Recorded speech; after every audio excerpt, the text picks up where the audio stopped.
জ্যান্ত ঘটনা, বুঝলেন, সিনেমার থেকে একেবারেই আলাদা। মানে সিনেমায় যখন আপনারা হাততালি দেন, অভিনেতা শুনতে পান না, জানতেও পারেন না যে আপনারা হাততালি দিলেন সেই মুহূর্তে দাঁড়িয়ে, তখন তো সে থাকে না সামনে।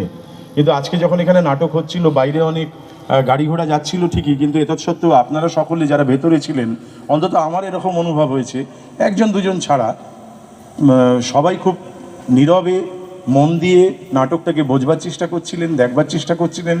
কখনো কখনো তারিফ করছিলেন সশব্দে, কখনো চুপ করে তারিফ করছিলেন। আমার ধারণা যে নাটকের দেখা এবং নাটকের আয়োজনের প্রাথমিক প্রক্রিয়াটা সম্পন্ন হয়েছে, যেটা অন্তরিক্ষ নাট্য একাডেমি ইতিমধ্যেই করে ফেলেছে। এর পরের কাজ হলো আরও শক্ত, যেটিকে বাঁচিয়ে রাখা।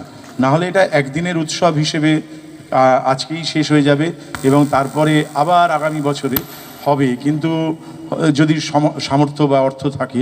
কিন্তু এই যারা কাজ করছেন, এই যে আমাকে যেমন আমার পাশে যে দাঁড়িয়ে আছে অন্তরিক্ষের তরুণ, আরও অনেকে এখানে তরুণ বয়স্ক মানুষও আছেন, তারা সকলে মিলে যদি নিজেরা নিজেদের থিয়েটারকে ক্ষুরোধার, তাৎপর্যপূর্ণ এবং একই সঙ্গে নিয়মিত চর্চার বিষয় করে না তোলে, এবং আপনারা যদি তাদের সহমত না দেন, সামর্থ্য না দেন, তাহলে খুব মুশকিল।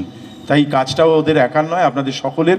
এবারে আমরা একটা অন্যরকম নাটক করলাম, ভাবনার নাটক, তথ্যের নাটক, একই সঙ্গে ভয়ঙ্করও বটে, এর মধ্যে অনেক ভয়ের কথাও আছে। হয়তো অন্য কোনো সুযোগ যখন হবে, তখন আবার আর এক ধরনের আর এক স্বাদের নাটক আমরা করি বা অন্য কেউ করুক, তখন নিশ্চিতভাবে আপনাদের সঙ্গে আমাদের সকলের দেখা হবে। কিন্তু ওদের সঙ্গে যেন আপনাদের নিয়মিত দেখা হয়, আপনারা যেন ওদের থেকে মুখ ফিরিয়ে নেবেন না, আর ওদের মধ্যেও যেন কোনো অহংকার না আসে, ওরাও যেন আপনাদের দিকে তাকাতে পারে এবং পরস্পর ভাব বিনিময় করতে পারে। এইটুকুই বলবার।